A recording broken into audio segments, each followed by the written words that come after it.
Welcome to Tarun physics academy. Myself Tarun Kumar. और आज इस वीडियो में हम डिस्कस करेंगे पूरा इलेक्ट्रिसिटी का टॉपिक, जो कि क्लास 10th में आता है। आपका ये चैप्टर है इलेक्ट्रिसिटी। तो इसके जितने भी टॉपिक्स हैं, जितने भी फॉर्मूलेज हैं, वो सारे के सारे हम इस वीडियो में कवर करने वाले हैं कंप्लीट। ठीक है, चलो स्टार्ट करते हैं। सबसे पहला टॉपिक है हमारा इलेक्ट्रिक चार्ज, तो उसको देखते हैं। तो जो इलेक्ट्रिक चार्ज होता है एक्चुअली में ये एक मैटर की प्रॉपर्टी होती है।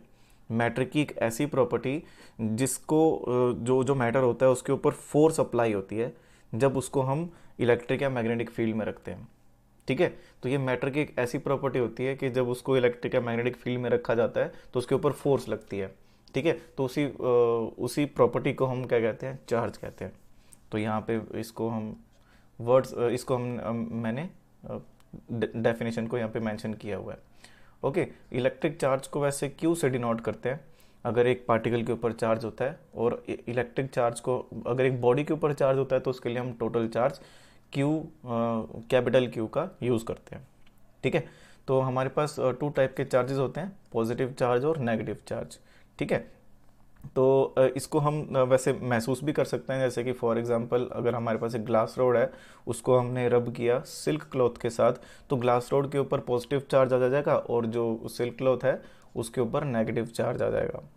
ठीक है, सिमिलरली एक और एक्सपेरिमेंट किया जिसमें एक रॉड ले ली, इबोनाइट रॉड, और एक वुलन क्लॉथ ले लिया, तो हमने देखा कि इबोनाइट रॉड के ऊपर नेगेटिव चार्ज आ गया और वुलन क्लॉथ के ऊपर पॉजिटिव चार्ज आ गया।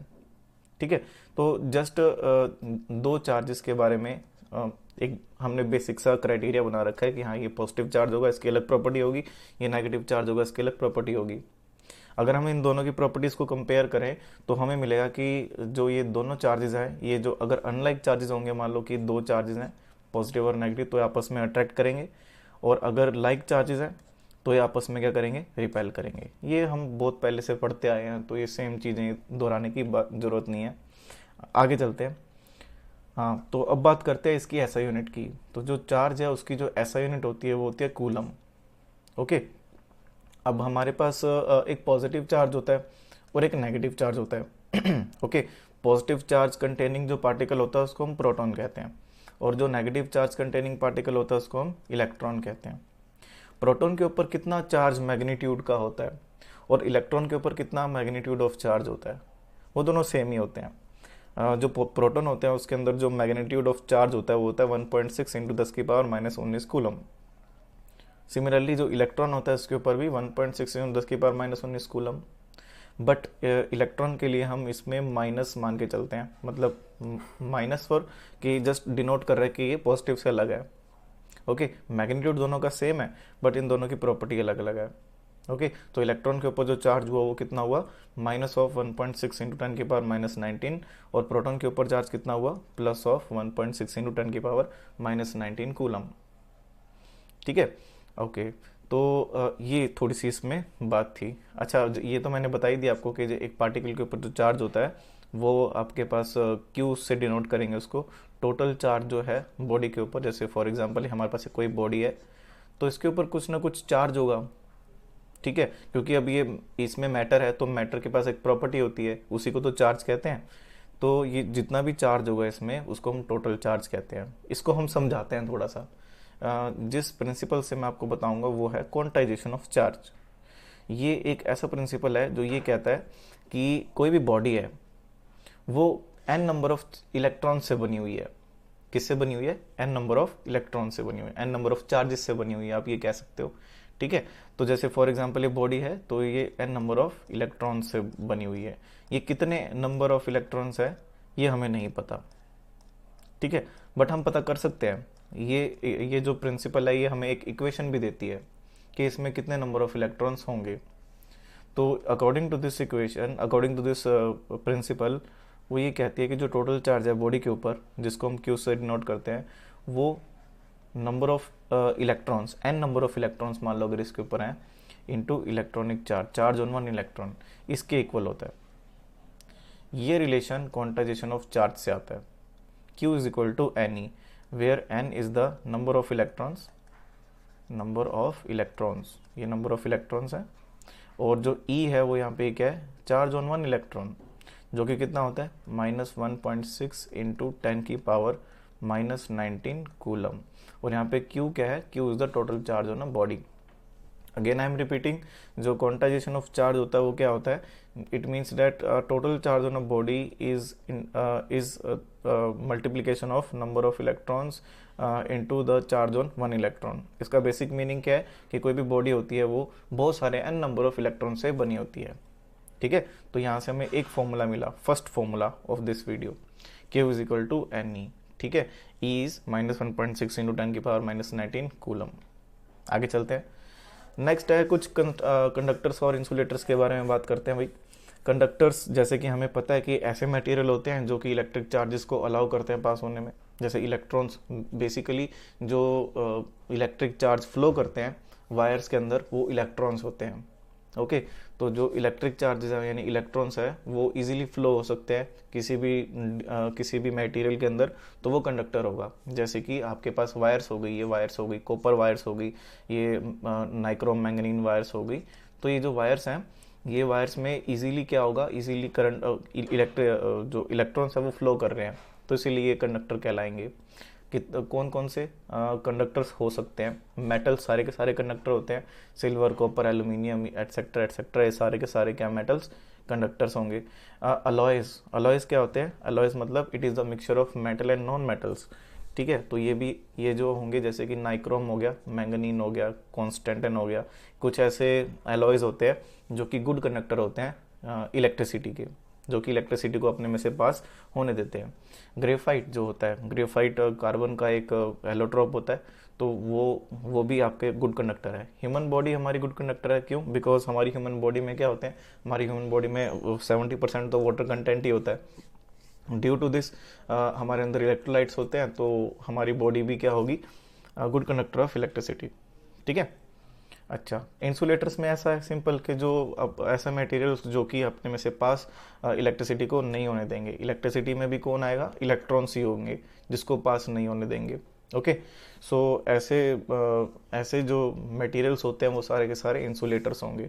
जैसे कि ग्लास हो गया, इवोनाइट रॉड हो गई, रबर, प्लास्टिक, पेपर, वुड और कॉटन, माइका, बेकेलाइट, ये सारे। Dry air is also bad conductor of electricity. ठीक है, तो ये सारे के सारे जो आपके पास एग्जांपल्स हैं ये इंसुलेटर्स के आ जाते हैं। ठीक है, सिंपल सी चीज़ें हैं, अभी तक तो सब सिंपल चल रहा है, आगे जाके हम इसको थोड़ा और डिटेल में लेके आएंगे। ठीक है, नाउ एक सबसे बेसिक क्वेश्चन जो उठता है कि इन दोनों की, कंडक्टर्स और इंसुलेटर्स में ये डिफरेंस क्यों है ना? क्या एक्चुअली में क्या साइंस है इसके पीछे कि दो टाइप के मटेरियल बने हैं अलग अलग, वो देखते हैं। तो वो डिफरेंस क्यों है, व्हाई द डिफरेंस, देखते हैं भाई क्यों है डिफरेंस। अगर हम एक इंसुलेटर का सैंपल ले लें और अगर हम एक कंडक्टर का सैंपल ले लें, तो हम क्या पाएंगे कि जो कंडक्टर का सैंपल जो होता है उसके अंदर जो इलेक्ट्रॉन्स हैं वो फ्रीली ऐसे मूव कर सकते हैं बहुत इजीली। ये देखो, ये जैसे कि ये जो अब कंडक्टर है वो एटम से बना होगा, है ना? तो ये सारे के सारे एटम्स हैं, ये एटम से बीच में न्यूक्लियस और इलेक्ट्रॉन्स इसके अराउंड, इन एंड अराउंड घूम रहे हैं। ठीक है, बट इसके साथ साथ जो इलेक्ट्रॉन्स है वो भी फ्रीली ऐसे मूव कर पा रहे हैं और बहुत सारे कर पा रहे हैं। तो इसीलिए जब भी इलेक्ट्रॉन्स आते हैं किसी भी सर्किट से, तो वो इन इलेक्ट्रॉन्स को फ्लो करवाते हैं और वहाँ से पास होने देते हैं इनको। ठीक है, तो इस तरीके से जो फ्री इलेक्ट्रॉन्स की वजह से यहाँ पे इलेक्ट्रिसिटी की कंडक्शन होती है। बट ये सेम काम इंसुलेटर्स के लिए नहीं होता। ऐसा इसलिए नहीं होता बिकॉज जो इंसुलेटर्स होते हैं उनमें जो ये इलेक्ट्रॉन्स होते हैं बहुत टाइटली बाउंड होते हैं। न्यूक्लियस इनको काफ़ी टाइटली बाउंड करके रखता है अपने पास, इनको फ्री नहीं करने देता। हालांकि यहाँ पे जो न्यूक्लियस है वो जो आउटर मोस्ट इलेक्ट्रॉन्स हैं उनके साथ वो इतनी बाउंडेशन नहीं रखता, मतलब कि इतना अट्रैक्शन उनके ऊपर नहीं रखता, जिसके कारण वो जो लास्ट वाला इलेक्ट्रॉन है वो फ्री हो जाता है और इधर उधर पूरे लैटिस में घूमने लगता है। ओके, तो ये बेसिक अंडरस्टैंडिंग की वजह से हम ये कह सकते हैं सिंपली कि ये सारा का सारा फ्री इलेक्ट्रॉन्स का खेल है। कंडक्टर्स में फ्री इलेक्ट्रॉन्स होते हैं और इंसुलेटर में नहीं होते। इसीलिए आपको ये दो टाइप के मटेरियल दिखते हैं, कंडक्टर और इंसुलेटर। कंडक्टर इलेक्ट्रिसिटी को कंडक्ट करवा सकते हैं due to free electrons, but insulator नहीं। ठीक है, आई होप आपको ये डिफरेंस समझ में आ गया होगा। अच्छा, अब इलेक्ट्रिसिटी भी एक्चुअली दो टाइप की इलेक्ट्रिसिटी होती है। एक होती है स्टैटिक इलेक्ट्रिसिटी। स्टैटिक इलेक्ट्रिसिटी में क्या होता है, जैसे कि आपने चार्जेस प्रोड्यूस किए बट वो चार्जेस मूव नहीं कर रहे हैं, वो होती है स्टैटिक इलेक्ट्रिसिटी। जैसे कि हमने एग्जांपल लिया था अभी अभी कि एक ग्लास रोड ले ली और एक सिल्क का क्लॉथ ले लिया। ग्लास रोड को, जैसे ग्लास रोड है, सिल्क के क्लॉथ का ऐसे रब करेंगे, सो इसके ऊपर भी एक चार्ज आ जाएगा, इसके ऊपर भी एक चार्ज आ जाएगा। ये जो चार्जेस आएंगे ये दोनों मूव नहीं कर पाएंगे, चार्जेस वहीं के वहीं स्टैटिक रहेंगे, एक जगह खड़े रहेंगे। ठीक है, तो इसी फिनोमेनन को हम स्टैटिक इलेक्ट्रिसिटी यानी ये अलग इसकी स्टडी करते हैं हम। ठीक है, करंट इलेक्ट्रिसिटी में क्या होता है कि जो इलेक्ट्रॉन्स हैं या चार्जेस हैं वो फ्लो कर रहे होते हैं, वो मूव कर रहे होते हैं। तो जब चार्जेस मूव कर रहे होते हैं, फ्लो कर रहे होते हैं, तो उसको हम करंट इलेक्ट्रिसिटी की में स्टडी करते हैं। जैसे कि हमारी इलेक्ट्रिसिटी है जो हमारी वायर्स में से आ रही है, ये सारी की सारी हमारी क्या है, करंट इलेक्ट्रिसिटी। ठीक है, तो इलेक्ट्रिसिटी के दो टाइप्स हैं, वो भी आपको समझ में आ गए होंगे। आगे चलते हैं। हाँ, अब स्टार्ट हुआ लेक्चर। तो नेक्स्ट टॉपिक है हमारा इलेक्ट्रिक पोटेंशियल।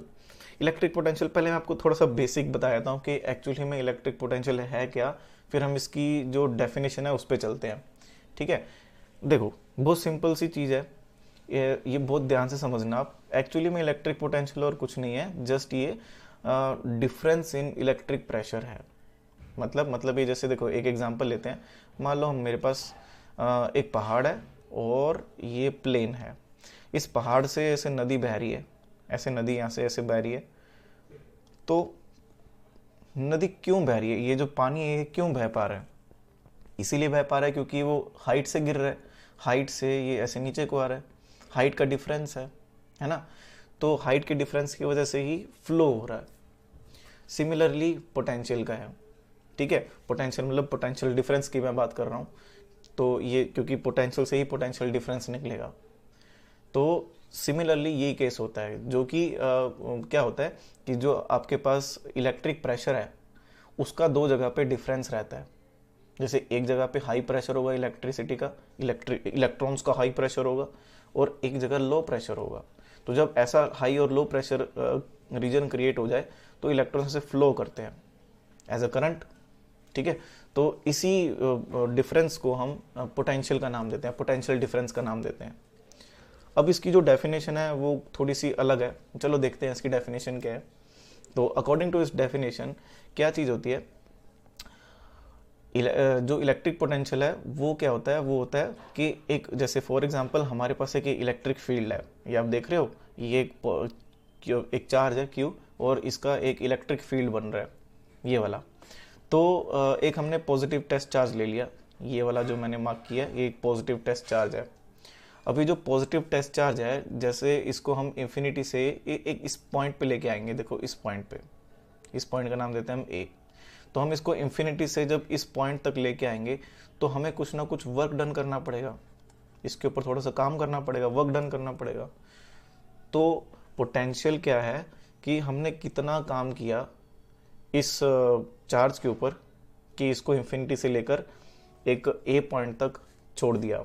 कितना वर्क डन किया हमने किसके ऊपर, इस टेस्ट चार्ज के ऊपर। इसका नाम हमने टेस्ट चार्ज दिया है, प्लस की छोटा सा चार्ज है टेस्ट चार्ज। तो इसके ऊपर कितना वर्क डन किया, इसको इन्फिनिटी से लाकर इस पॉइंट A तक अगेंस्ट द इलेक्ट्रिक फील्ड। देखो इलेक्ट्रिक फील्ड की डायरेक्शन आप देखो किस तरफ है और हम उसके उल्टा लेके जा रहे हैं। तो इलेक्ट्रिक फील्ड के अगेंस्ट हमने कितना वर्क डन किया, इसी को हम क्या कहते हैं, इसी को हम इलेक्ट्रिक पोटेंशियल कहते हैं। तो ये हमने इसको शब्दों में लिख रखा है कि electric potential is denoted by V। हाँ ठीक है, ये definition. Electric potential at a point in electric field is a work done per unit in moving a unit positive charge from infinity to the point। ठीक है, तो infinity से उठा के पॉइंट तक आने दिया। अगेंस्ट द इलेक्ट्रिक फील्ड भी है यहाँ पे, अगेंस्ट द इलेक्ट्रिक फील्ड, ये इसकी कंप्लीट डेफिनेशन होती है, बिल्कुल सिंपल सोबर डेफिनेशन आती है वही, इसीलिए मैंने करवाई है। और इसका जो फॉर्मूला होता है वो क्या होता है, वो होता है V is equal to W/Q। V for electric potential. Electric potential को किससे डिनोट करते हैं हम, V से। ठीक है, और ये जो इलेक्ट्रिक पोटेंशियल होगा work done per unit test charge होगा। Okay, V for volt. अब इसकी जो SI यूनिट होती है वो क्या होती है, इसकी SI यूनिट होती है, यूनिट नहीं, इसकी जो SI यूनिट होती है वो किस में होती है, वोल्ट में होती है।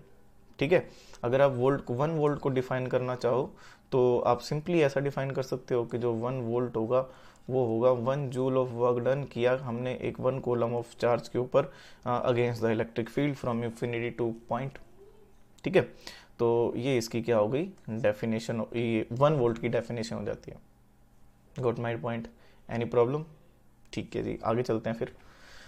नेक्स्ट है पोटेंशियल डिफरेंस। इसका भी मैंने आपको पहले ही बता दिया, वैसे इसकी अब डेफिनेशन के थ्रू बात करते हैं। देखो जी, अब सेम केस ले लेते हैं, बट इस बार हम क्या कर रहे हैं, इस बार हम एक पॉइंट से, जैसे फॉर एग्जांपल ये हमने सेम केस, इसको हटाता हूँ मैं एक बार, जस्ट अ मिनट। ये देखो, ये इसको हम हटा दिए। अब हमारे पास जो पॉजिटिव चार्ज है वो ये जो प्लस क्यू है, मान लो वो यहाँ पे पड़ा हुआ है, इनिशियली शुरू से ही ये यहाँ पे पड़ा हुआ है। ठीक है, और ये वाला पॉइंट हमें पता है। अब मान लेते हैं ये पॉइंट का नाम बी है। अब हम इसको लाना चाहते हैं यहाँ पे इस ए पॉइंट के ऊपर। ठीक है, तो हम इसको बी से उठाकर ए तक लेके जाएं, इसको हम बी से उठाकर ए तक लेके जाएं, तो इसमें हमें कितना वर्क डन करना पड़ेगा इस प्लस क्यू के ऊपर, बस उसी को हम कहते हैं पोटेंशियल डिफरेंस। देखो डिफरेंस क्या है दोनों में। इलेक्ट्रिक पोटेंशियल में क्या था कि हमने चार्ज को इंफिनिटी से उठाया था और ए तक लेके गए थे, बट यहाँ पे क्या है, यहाँ पे किसी नॉन पॉइंट बी से इसको कोई नॉन पॉइंट ए तक लेके जा रहे हैं, तो ये डिफरेंस है बस दोनों में। तो यहाँ पे क्या होगा, यहाँ पे जो इतना सा वर्क डन किया हमने, कितना वर्क डन हो जाएगा ये W B minus W A, है ना। किसके ऊपर किया हमने, प्लस क्यू चार्ज के ऊपर किया है। तो ये जो डेल्टा डब्ल्यू वर्क डन होगा अपॉन क्यू, इसको हम डिनोट करते हैं पोटेंशियल डिफरेंस से। Delta V means change in V, means change in potential. ठीक है, तो ये डेल्टा वी डिनोट करता है पोटेंशियल डिफरेंस को। ओके, तो ये क्या हो गया, इसका फॉर्मूला हो गया। ओके, ये किसका फॉर्मूला हो गया, पोटेंशियल डिफरेंस का। तो ये फर्स्ट फॉर्मूला, ये इसके बाद सेकंड फॉर्मूला। आई होप समझ में आया होगा। ठीक है जी, आगे चलें। तो यही इसमें बात की गई है सारी कि delta V is equal to W B, अगर हाँ वो उस पॉइंट के हिसाब से W B minus W A, है ना, W B minus W A upon Q. तो ये आपके पास क्या हो जाएगा, इसका कंप्लीट फॉर्मूला हो जाएगा। ओके, या फिर इसका एक और इसको शॉर्ट में भी कह सकते हैं, delta V is equal to delta W upon Q. ठीक है, ये भी इसकी सेम ही है। और ओके, यहाँ पे जो वी है वो वोल्ट्स में होना चाहिए, जो डब्ल्यू है वो क्या, वर्क डन, वर्क डन तो जूल्स में होता है ना। अच्छा, और जो क्यू है वो आपका तो कूलम्स में होगा, चार्ज होगा तो कूलम्स में। ठीक है जी, ओके। नाउ पोटेंशियल डिफरेंस को वोल्टेज भी कहते हैं, पोटेंशियल डिफरेंस को वोल्टेज भी कहते हैं। तो जो हम मेजरमेंट करते हैं सर्किट्स के अंदर, जैसे फॉर एग्जांपल ये हमारे पास सर्किट है, हाँ जी ये सर्किट है, तो यहाँ पर हम वोल्टेज का मेजरमेंट किया जाता है ना। तो वो एक्चुअली में पोटेंशियल डिफरेंस को मेजर कर रहे होते हैं। किसको मेजर कर रहे होते हैं, पोटेंशियल डिफरेंस को, क्योंकि देखो दोनों पॉइंट्स नॉन होते हैं, इसीलिए पोटेंशियल डिफरेंस निकलता है। वरना इंफिनिटी से ए तक जाना होता तो फिर इलेक्ट्रिक पोटेंशियल वो अलग चीज़ है। ठीक है, चलो जी अब देखते हैं। फॉर एग्जांपल हमारे पास एक सर्किट है और हमने क्या किया, हमने इसके ऊपर V लगा दिया, V for volt meter. Volt meter क्या करता है, वोल्ट मीटर पोटेंशियल डिफरेंस को मेजर करता है। इसको इस्तेमाल कैसे किया जाता है और ये दिखता कैसा है, ये ऐसा दिखता है। ये देखो, ये है आपका वोल्ट मीटर और ये पैरेलल लगाया जाता है। आपका जो सर्किट है ये नॉर्मल सर्किट है, इस सर्किट के बिल्कुल पैरेलल यहाँ पे अप्लाई किया जाता है क्या, ये पोटेंशियल डिफरेंस। ठीक है, यहाँ तक कोई दिक्कत तो नहीं है। ठीक है जी, तो यही यहाँ पे बात की गई है कि इसकी जो मेजरमेंट है वो वोल्ट मीटर करता है और ये हमेशा पैरेलल में लगाया जाता है। ठीक है, it is always connected in parallel. अच्छा, ये पोटेंशियल डिफरेंस की जो ऐसा यूनिट होती है वो किस में होती है, वोल्ट में होती है। ये भी आपको बता देते हैं, सेम ही चीज़ है पोटेंशियल डिफरेंस, इसीलिए जो यूनिट है उसमें कोई चेंज नहीं है। आगे चलते हैं। नेक्स्ट आपका electric current, one of the most important topic now. तो देखो भाई, इलेक्ट्रिक करंट को हम डिनोट करते हैं आई से। किससे डिनोट करते हैं, आई से। इसकी डेफिनेशन क्या होती है, electric current it is the flow of electric charges in a conductor. एक कंडक्टर के अंदर जो इलेक्ट्रिक चार्ज है वो कितना फ्लो कर रहा है। ठीक है, तो पर यूनिट टाइम, एक यूनिट टाइम में कितना इलेक्ट्रिक चार्ज फ्लो कर रहा है, तो इसको एक कंडक्टर के अंदर of unit area of cross section, तो उसको हम कहते हैं इलेक्ट्रिक करंट। तो जस्ट बेसिक सा आप ये समझ सकते हो कि electric current is just a flow of charges per unit time. So यहीं से इसका क्या है, यहीं से इसका फॉर्मूला आया है कि जो इलेक्ट्रिक करंट है वो क्या होता है, फ्लो ऑफ चार्ज पर unit time. Flow of charge मतलब टोटल चार्ज क्यू, ठीक है। तो अगर क्वांटाइजेशन ऑफ चार्ज से इसको कंपेयर करें, यानी क्यू की वैल्यू पुट कर दें जो कि एन ई के इक्वल होती है, अगर एक बॉडी में एन नंबर ऑफ चार्जेस हैं, तो वहाँ पे जो आपके पास आई आएगा वो आ जाएगा Q equal to N E upon T. तो इसके दो फॉर्मूले बन गए हमारे पास, क्यू अपॉन टी और एन ई अपॉन टी। इसकी जो मेजरमेंट होती है, सॉरी, इसका जो आपके पास ऐसा यूनिट होती है वो एम्पियर में होती है, क्यू आपका कूलम में रहना चाहिए, टी आपका सेकंड में रहना चाहिए। अगर आपको क्वेश्चन में मीटर में दिया होगा तो आपको सेकंड में कन्वर्ट करना पड़ेगा, ठीक है। ठीक है जी, आगे चलते हैं फिर। तो ये दो फॉर्मूले आप अप्लाई कर सकते हो जब आपसे करंट पूछा जाए तो। करंट की यूनिट किस में होती है, एम्पियर में। एक यहाँ पे एक और चीज़ मैं आपको थोड़ा सा बताना चाहता हूँ कि जो जैसे कई बार ना आपको मिली एम्पियर्स में क्या दिया जाता है, मतलब कि यूनिट दी जाती है। तो वो जो 1 मिली एम्पियर होता है वो होता है 10⁻³ ऑफ एम्पियर, ठीक है। उसका 1/1000 हिस्सा होता है।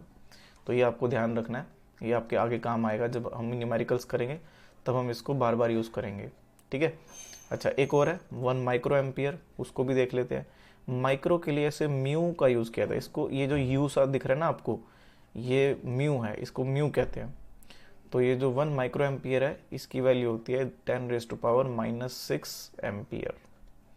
ओके, ये दो बार बार यूज़ होंगे न्यूमेरिकल्स में, इसलिए मैंने आपको बता दिए पहले ही। अच्छा, इलेक्ट्रिक करंट की यूनिट एम्पियर हो गई, ठीक है। तो अगर हमें 1 एम्पियर को डिफाइन करना हो तो हम ये बोलेंगे कि 1 coulomb of charge flow in 1 second. तो ये इसकी बात हो गई। अच्छा, अब जो ये करंट है इसको मेजर कौन से डिवाइस से करते हैं, तो उसको कौन से डिवाइस से करते हैं भाई, एम मीटर से करते हैं। एम मीटर जो है वो सर्किट के अंदर सीरीज में लगाया जाता है। डिफरेंस पता चला, ये वाला पैरेलल में था वोल्ट मीटर, ये वाला हमारा सीरीज में है। ओके, तो it is always connected in series. Ammeter जो होता है इसको सीरीज में लगाया जाता है। वैसे मैंने अभी रेजिस्टेंस की बात की नहीं है कि रेजिस्टेंस क्या होता है, बट चलो अब थोड़ा सा इंट्रोड्यूस कर देता हूँ, एक पॉइंट आ गया तो, कि रेजिस्टेंस होती है रुकावट। करंट ऐसे जा रहा है आपके वायर में, इसको कोई ना कोई रोकेगा, तो वो जो रोकेगा वो एक प्रॉपर्टी होती है उस मटेरियल की जिसको हम रेजिस्टेंस कहते हैं। अब एम मीटर क्योंकि करंट मेजर करता है तो उसकी जो रेजिस्टेंस होगी वो काफ़ी कम होनी चाहिए, ठीक है। एम मीटर किसको मेजर करता है, करंट को, तो उसकी जो रेजिस्टेंस होनी चाहिए वो बहुत कम होनी चाहिए। तो इसीलिए इसकी जो रेजिस्टेंस होती है वो काफ़ी कम होती है। रेजिस्टेंस के ऊपर आगे है स्लाइड्स में करेंगे उसमें कवर। अच्छा, इसमें क्या होता है, इसमें जो रेजिस्टेंस होती है वो इन्फिनेटली बहुत ज़्यादा होती है। Volt meter has high resistance, ठीक है। हाई रेजिस्टेंस क्यों, क्योंकि भाई इसको कौन सा करंट मेजर करना है, अगर इसमें से करंट पास हो गया तो फिर प्रॉब्लम हो जाएगी, तो फिर वोल्टेज मेजर नहीं हो पाती। वोल्टेज मेजर तभी होगी जब इसमें से कोई करंट फ्लो ना कर रहा हो। ओके, तो इसकी जो रेजिस्टेंस रहती है वो काफ़ी हाई रहती है वोल्ट मीटर की, बट एम मीटर की जो रेजिस्टेंस होती है वो बिल्कुल लो रहती है। ओके, समझ में आ गया। एक और चीज़ होती है गैल्वेनोमीटर। गैल्वेनोमीटर ये क्या करता है, ये भी करंट को मेजर करता है। अब करंट को मेजर करने वाले दो डिवाइस हो गए, एक तो एम मीटर और एक गैल्वेनोमीटर। अब गैल्वेनोमीटर और एम मीटर में फ़र्क क्या है, गैल्वेनोमीटर एक ऐसा डिवाइस होता है जो कि एम मीटर जैसे दिखता है, यहाँ पे ना उसके जी लिखा होगा अगर गैल्वेनोमीटर में आप देखोगे तो, ठीक है, तो वहाँ से पता लग जाता है वैसे। अच्छा, तो दोनों में फ़र्क क्या होता है, मैं ये बात कर रहा था। दोनों में फ़र्क ये होता है कि जो गैल्वेनोमीटर होता है ये छोटे छोटे करंट्स को भी मेजर कर सकता है।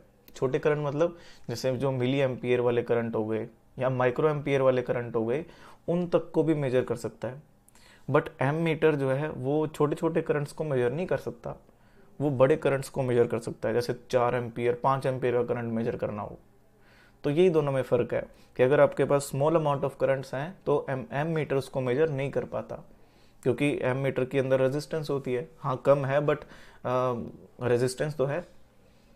तो गैल्वेनोमीटर के अंदर थोड़ी सी जो रेजिस्टेंस के मामले में इसका थोड़ा अलग सिस्टम रहता है, उसको हम हायर क्लासेस में देखेंगे कि इसके अंदर मूविंग कॉइल गैल्वेनोमीटर क्या कैसे काम करते हैं ये सारे। तो इसके कारण ये छोटे छोटे करंट्स को मेजर कर सकता है, बट इसका ये जो है ये हीटिंग इफेक्ट के ऊपर चलता है। तो ये जो है इसके अंदर रेजिस्टेंस होती है तो ये छोटे छोटे करंट्स को मेजर नहीं कर पाता। ठीक है, हर एक पॉइंट को बहुत बारीकी से मैं समझा रहा हूँ। तो उम्मीद करता हूँ कि आपको ये काफ़ी अच्छा लग रहा होगा, समझ में आ रहा होगा। अच्छा लग रहा है तो प्लीज़ लाइक करना ज़रूर। चलो आगे चलते हैं, एंड सब्सक्राइब भी करना चैनल को। तो देखो जी, नेक्स्ट है हमारा कि इलेक्ट्रिक करंट की डायरेक्शन क्या होती है। अच्छा, अब देखो एक चीज़ आ गई यहाँ पे, क्वेश्चन आता है भाई बार बार, कहता है कि अगर हम इलेक्ट्रिक करंट की डायरेक्शन को भी बता पा रहे हैं तो इसका मतलब तो ये हुआ कि इलेक्ट्रिक करंट जो है उसका मैग्नीट्यूड तो है ही है, हमने डिस्कस किया अभी। तो इसकी डायरेक्शन भी है, तो इसका मतलब इलेक्ट्रिक करंट तो एक वेक्टर क्वांटिटी होगी। बट नहीं, electric current is not a vector quantity. क्योंकि भाई वेक्टर क्वांटिटी क्या होती हैं? Vector quantities are those quantities जिसका मैग्नीट्यूड भी होता है और जिसका डायरेक्शन भी होता है। और मैंने तो दोनों चीज़ पढ़ा दी, मैं तो अभी डायरेक्शन पढ़ाने वाला हूँ आपको इलेक्ट्रिक करंट की। तो इसका तो मैग्नीट्यूड भी पढ़ लिया हमने, डायरेक्शन भी पढ़ ली, इसका मतलब कि electric current is vector quantity. Answer answer comment में लिखना जरूर। नहीं, वेक्टर क्वांटिटी नहीं होती, मैंने बता दिया अब तो ये स्केलर क्वांटिटी ही होती है। But how is it possible, देखते हैं। पहले हम डायरेक्शन समझते हैं, फिर देखते हैं। तो देखो, हमारे पास एक सर्किट है अभी सिंपल सा, यहाँ पे रेजिस्टेंस लगा हुआ है, यहाँ पे बैटरी लगी हुई है, और ये हमने पूरा का पूरा जोड़ रखा है किससे? वायर से। तो ये हमारा नेगेटिव टर्मिनल है बैटरी का। अब नेगेटिव टर्मिनल से हमेशा इलेक्ट्रॉन्स जो हैं वो बाहर निकलते हैं सर्किट की ओर। तो जो इलेक्ट्रॉन्स है वो ऐसे बाहर आएंगे सर्किट्स की ओर, और ऐसे करके ये ऐसे जाएंगे इलेक्ट्रॉन्स, और ये पॉजिटिव में आके मिल जाएंगे, बिकॉज अट्रैक्शन होगी दोनों में। सही है। ये जो आप ये ब्लू वाली डायरेक्शन देख रहे हो, एक्चुअली में तो यही डायरेक्शन होनी चाहिए करंट की। बट अनफॉर्चुनेटली इलेक्ट्रॉन की जो डिस्कवरी हुई थी वो काफ़ी लेट हुई। ठीक है, अब इलेक्ट्रॉन की डिस्कवरी लेट होने की वजह से जो साइंटिस्ट थे उन्होंने ये माना कि, क्योंकि इलेक्ट्रॉन तो पता ही नहीं था उनको, तो उन्होंने ये माना कि जो पॉजिटिव चार्ज है, पॉजिटिव चार्ज का जो फ्लो होगा, कैसे फ्लो कर रहा है पॉजिटिव चार्ज? भाई पॉजिटिव चार्ज तो यहीं से फ्लो करेगा ना, ऐसे, फिर ऐसे जाएगा, फिर ऐसे जाएगा, ऐसे ये रेड वाला, और ऐसे नेगेटिव में आ जाएगा। तो साइंटिस्ट ने मान लिया, क्या माना उन्होंने, क्या किया? कन्वेंशन, एक कन्वेंशन बनाई। क्या बनाई उन्होंने? एक कन्वेंशन। ये है मेन इसका कारण। उन्होंने एक कन्वेंशन बनाई, साइन बनाया उन्होंने एक, कि हम पॉजिटिव चार्ज की फ्लो को मानेंगे क्या? डायरेक्शन ऑफ करंट, के ऐसे फ्लो करेगा। बट बाद में जब इलेक्ट्रॉन की डिस्कवरी हुई, पता चला कि भाई ये सब तो इलेक्ट्रॉन फ्लो करता है, तो अब तो इतनी सारी थ्योरी बन गई थी, तो इसीलिए उन्होंने इसको ऐसे का ऐसे रहने दिया। उन्होंने कहा कोई बात नहीं, एक्चुअली में तो करंट की डायरेक्शन यही होनी चाहिए थी, जो कि फ्लो ऑफ इलेक्ट्रॉन की डायरेक्शन है। बट अब हमने मान चुके हैं भाई, क्या मान चुके हैं? कि जो पॉजिटिव चार्ज की डायरेक्शन होगी वही डायरेक्शन होगी करंट की। तो इसकी वजह से इस जो डायरेक्शन है ये करंट की, जो पॉजिटिव चार्ज वाली है, कि पॉजिटिव चार्ज जहाँ जैसे मूव करते हैं वही मेन डायरेक्शन होगी करंट की, उसको हम कन्वेंशनल करंट कहते हैं। कौन सा करंट कहते हैं? कन्वेंशनल करंट कहते हैं। मेरी बात समझ में आ गई? दोबारा बता रहा हूँ मैं, कन्वेंशनल करंट वो करंट है जो पॉजिटिव चार्ज के फ्लो से हम जिसको डिनोट कर रहे हैं, इसी को हम यूज़ करेंगे, क्योंकि यही हमारा कन्वेंशनल करंट ही हर जगह अप्लाई होगा। पूरे इलेक्ट्रिसिटी के जगत में जितने भी आप चैप्टर्स पढ़ोगे, कन्वेंशनल करंट को यूज़ करना है। दूसरा कौन सा करंट है सर? दूसरा करंट है इलेक्ट्रॉनिक करंट। मतलब ये ऐसा करंट होगा जो कि चार्ज ऑन इलेक्ट्रॉन, यानी कि उसके अपोजिट ही होगा बस, है ना। तो वो जस्ट अब उसका कोई फ़ायदा नहीं है, वो नल एंड वॉइड है हमारे लिए। तो जब भी आपको ये पूछा जाए कि भाई करंट की कैसी डायरेक्शन होगी किसी भी सर्किट में, तो आपको कन्वेंशनल करंट वाली ही हमेशा क्या करनी है? प्रेफर करनी है। इलेक्ट्रॉनिक करंट वाली जो वो आपके पास डायरेक्शन है उसको प्रेफर नहीं करना, क्योंकि वो लेट डिस्कवरी थी, अब वो नल एंड वॉइड है। ठीक है, मेरी बात समझ में आ गई? ठीक है जी। तो मेन डायरेक्शन क्या होती है किसकी? करंट की, कन्वेंशनल करंट वाली। अब क्योंकि इन्होंने कन्वेंशन मान ली थी ये, इसीलिए जस्ट करंट की एक ये हमने एक साइन मान रखा, कन्वेंशन मान रखी है। एक्चुअली में इसकी कोई डायरेक्शन नहीं होती, तो ये एक स्केलर क्वांटिटी ही होता है, बट हमने मान लिया बस कि ये पॉजिटिव चार्ज ऐसे फ्लो कर रहे हैं, यही हमारा रहेगा, मान लिया, रूल है, ये रूल बना दिया बस। ठीक है, तो ये बात आपको ध्यान रखनी, ये सब बातें इसमें लिख रखी है पैराग्राफ में, अच्छे से पढ़ लेना इसको, कोई दिक्कत नहीं है। आगे चलते हैं। नेक्स्ट आते हैं आपके कंपोनेंट सिंबल्स है ना। तो जो आपके जब हम पूरा सर्किट बनाएंगे तो वहाँ पे इन कंपोनेंट्स को यूज़ करेंगे, मतलब ये सिंबल्स को यूज़ करेंगे। आप देख सकते हैं इनके साइंस बहुत सिंपल सिंपल है। वायर को क्रॉस किया हुआ देखो, वायर दोनों को कनेक्ट नहीं है, ऐसे ऊपर से जा रही है इसकी।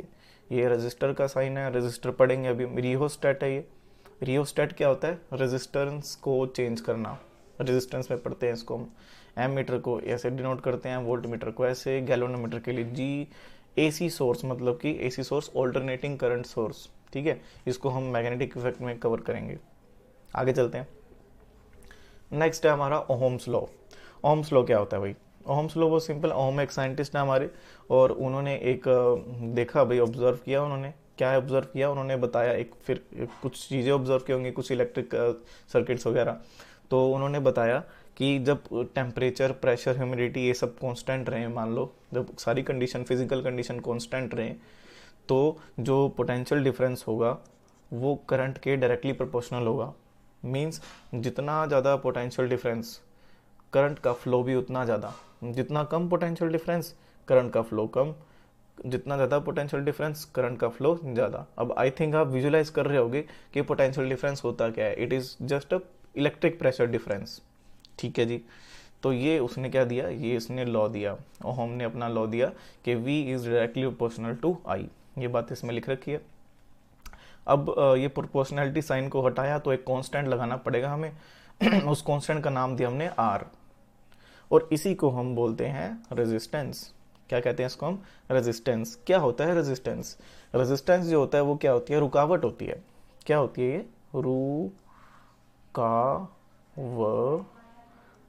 रुकावट। देखो जो वायर होती है, वायर के अंदर मटेरियल होते हैं। मटेरियल मतलब उसके अंदर मैटर होता है, एटम्स होते हैं भाई, है ना। तो वो इलेक्ट्रॉन्स के फ्लो को किसी ना किसी तरीके से रोकने की कोशिश करते हैं। इसी प्रॉपर्टी को हम रेजिस्टेंस कहते हैं। इसको डिटेल में समझते हैं पहले, ठीक है। ओके।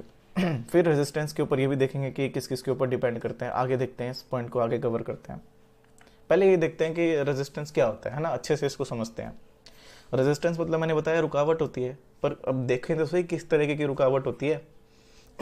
तो देखो जी, ये वायर है, और ये वायर के अंदर ये जो आप ऑरेंज ऑरेंज देख रहे हो, ये एटम्स हैं उस वायर के, जिससे जिससे वायर बनी हुई है, ठीक है। अब होता क्या है भाई कि जैसे ही इलेक्ट्रॉन्स यहाँ से आते हैं, ठीक है, इलेक्ट्रिसिटी आती है, मतलब इलेक्ट्रॉन करंट आता है यहाँ से, तो जो इलेक्ट्रॉन्स जब आएंगे, जैसे ही वो वायर में एंटर करते हैं, तो वायर के जो ये आपके पास ये देख रहे हो जो एटम्स हैं, इनके साथ इलेक्ट्रॉन्स क्या है? टकरा जाते हैं।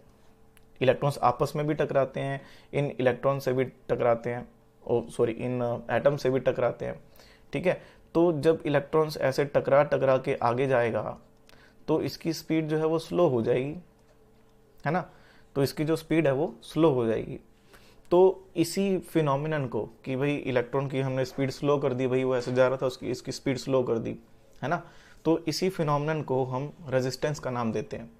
इसी फिनोमिनन को हम किसका नाम देते हैं? रेजिस्टेंस का। तो रेजिस्टेंस इज नथिंग बट ये एक क्या कर रहा है? अपोजिशन कर रहा है फ्लो ऑफ इलेक्ट्रॉन के को, ठीक है, करंट को अपोज कर रहा है। बस ईजी है, कोई दिक्कत नहीं है, सही है, वेरी गुड, ठीक है। तो ये सारी बातें इसमें कही गई हैं। जो आर है उसको हम कैलकुलेट कैसे कर सकते हैं? ओहम्स लॉ से कैलकुलेट कर सकते हैं कि भाई वी और आई जो है, इसका रेशियो जो होगा वो आर के इक्वल आएगा। आर की यूनिट क्या होती है? आर की यूनिट ओहम होती है। ओहम अपने अपने नाम के ऊपर ही उसने क्या रख दी है? यूनिट रख दी। इसका साइन कैसा होता है? देखो ऐसा होता है, इसको ओमेगा कहते हैं। तो ये साइन देख लो आप, ये रहा, ठीक है।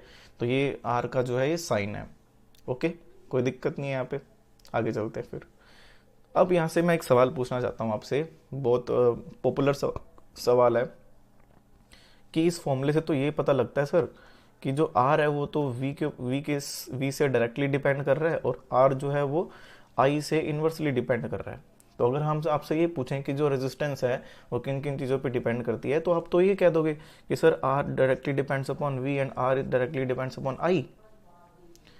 तो ये गलत है भाई, नहीं, वी और आई पे तो डिपेंड नहीं करता। ये क्या कह रहे हो? ये तो हमें दिख रहा है। ये इसलिए नहीं करता बिकॉज आप यहाँ पे एक चीज़ देखो कि जो ओहम था उसने ये बोला था कि आर एक कांस्टेंट है। आर क्या है? एक कांस्टेंट। और ये आर कांस्टेंट कब आता है? आर कांस्टेंट कब आएगा? इन दोनों का जो रेशियो होगा वो कांस्टेंट होगा, तभी तो आर कांस्टेंट आएगा ना। इसका मतलब ना वी चेंज हो रहा है ना आई चेंज हो रहा है, इन दोनों का जो रेशियो होगा वही आर आएगा। ठीक है, तो इसलिए जो आर है वो एक कांस्टेंट क्वांटिटी है in the case of Ohm's law. तो ये ओहम्स लॉ से हम आर जो है, हम आर बता नहीं सकते कि आर जो किस किस चीज़ों के ऊपर, फैक्टर्स के ऊपर डिपेंड करता है। ठीक है, तो फिर आर किन किन चीज़ों के ऊपर डिपेंड करता है भाई, वो देख लेते हैं, है ना। चलो वो देखते हैं फिर। अच्छा, ये यहीं पे देख लेते हैं। तो जो आर है वो किस किस के ऊपर डिपेंड करता है, वो लेंथ ऑफ कंडक्टर के ऊपर डिपेंड करता है, वो area of cross section of conductor के ऊपर डिपेंड करता है, और वो नेचर ऑफ कंडक्टर के ऊपर डिपेंड करता है, और टेम्परेचर के ऊपर डिपेंड करता है। इसको हम नेक्स्ट स्लाइड्स में बहुत बारीकी से करेंगे। ठीक है, चलो आगे चलते हैं। तो एक क्वेश्चन का आंसर पता लगा ना कि वी और आई के ऊपर नहीं, R is directly proportional to length of conductor, R is directly proportional to area of cross, inversely proportional to होता है वैसे, और R is proportional to nature of material, nature के ऊपर डिपेंड कर, मटेरियल का नेचर कैसा है, और आर जो है वो टेम्परेचर के ऊपर भी डिपेंड करता है। ओके, चलो इसको आगे कवर करते हैं। पहले हम देखते हैं कंडक्टर्स, इंसुलेटर्स और resistors in terms of resistance, इनकी रेजिस्टेंस कितनी होती है। अब हमें रेजिस्टेंस पता लग गई है, ठीक है, रेजिस्टेंस क्या होती है। तो ज़रा हम कंडक्टर्स, रेजिस्टर्स और इंसुलेटर्स के लिए थोड़ी सी चीज़ें डिस्कस कर लेते हैं। तो जो गुड कंडक्टर्स होते हैं उनकी जो रेजिस्टेंस होती है वो बहुत बहुत लो होती है, बहुत कम इलेक्ट्रिकल रेजिस्टेंस होती है। ठीक है, तो जो गुड कंडक्टर्स होते हैं वो हमेशा अपने में से इलेक्ट्रिसिटी को पास करने देते हैं। क्यों? बिकॉज उसकी रेजिस्टेंस ही बहुत कम है भाई, है ना। तो जब भी करंट आएगा तो उसको इजीली पास करने देगा, रेजिस्टेंस बहुत कम है भाई मटेरियल, है ना। तो ये जितने भी मेटल्स होते हैं वो सारे क्या होते हैं, good conductor. But silver metal जो होता है वो बेस्ट कंडक्टर होता है इलेक्ट्रिसिटी का, और कॉपर और एल्यूमिनियम भी होते हैं, वो भी काफ़ी गुड कंडक्टर्स ऑफ इलेक्ट्रिसिटी होते हैं, इसीलिए तो उनको वायर्स में यूज़ किया जाता है ना। तो सिल्वर को, कॉपर को, एल्यूमिनियम को यूज़ किया जाता है। ठीक है, तो इनको पर ज़्यादा से ज़्यादा हमें कॉपर और एल्यूमिनियम वायर मिलते हैं, बिकॉज सिल्वर थोड़ा सा महंगा होता है इसीलिए। ठीक है जी, आगे चलते हैं। रेजिस्टर्स, रेजिस्टर्स ऐसे डिवाइसेस होते हैं या ऐसे आप मटेरियल्स मान लो जिनकी जो रेजिस्टेंस होती है वो थोड़ी सी ज़्यादा होती है as compare to good conductors. ठीक है, जैसे कि आपका नाइक्रोम हो गया, जैसे कि आपका मैंगनीन हो गया, जैसे कि कॉन्स्टेंटाइन हो गया। ठीक है, इन्हीं से आपकी प्रेस वगैरह और जो हीटिंग डिवाइसेस होते हैं, हीटर वगैरह, वो सब बनते हैं इससे। आगे देखते हैं भाई। जो रेजिस्टर्स होते हैं इनकी जो रेजिस्टेंस होती है वो काफ़ी हाई होती है। काफ़ी हाई मतलब इतनी भी हाई नहीं जितने इंसुलेटर की हम डिस्कस करेंगे अभी, बट हाँ हाई होती है। ठीक है, तो ये करंट को क्या करते हैं, रोकते हैं भाई अच्छा खासा, और इनको फ्लो नहीं करने देते। ठीक है, तो अगर हम इंसुलेटर की बात करें तो इंसुलेटर सबका पापा है। मतलब ये कि इसकी जो रेजिस्टेंस होती है वो तो भाई इन्फिनिटली हाई होती है। इन्फिनिटली हाई इलेक्ट्रिकल रेजिस्टेंस की वजह से ये इलेक्ट्रिसिटी को तो पास ही नहीं होने देता। अगर मान लो इलेक्ट्रॉन्स को यहाँ से यहाँ तक जाना है तो जाने नहीं देगा वो भाई, चाहे जो मर्जी कर लो आप। ठीक है, तो रबर जो होता है वो सबसे एक्सेलेंट इंसुलेटर होगा। ठीक है, तो इसीलिए तो जब जो जो काम करते हैं इलेक्ट्रीशियंस है ना, वो रबर के हैंड ग्लव से काम करते हैं। मतलब वो चढ़ा के उसके बाद सारा का सारा जो भी इलेक्ट्रिकल काम है वो करते हैं वो। तो यही उसका कारण है। वुड भी आपका गुड इंसुलेटर है, सूखी लकड़ी, नॉट गीली बट सूखी। गीली में तो फिर पानी आ गया ना, पानी इज अ गुड कंडक्टर। सही है, चलो आगे चलते हैं भाई। नेक्स्ट है आपका फैक्टर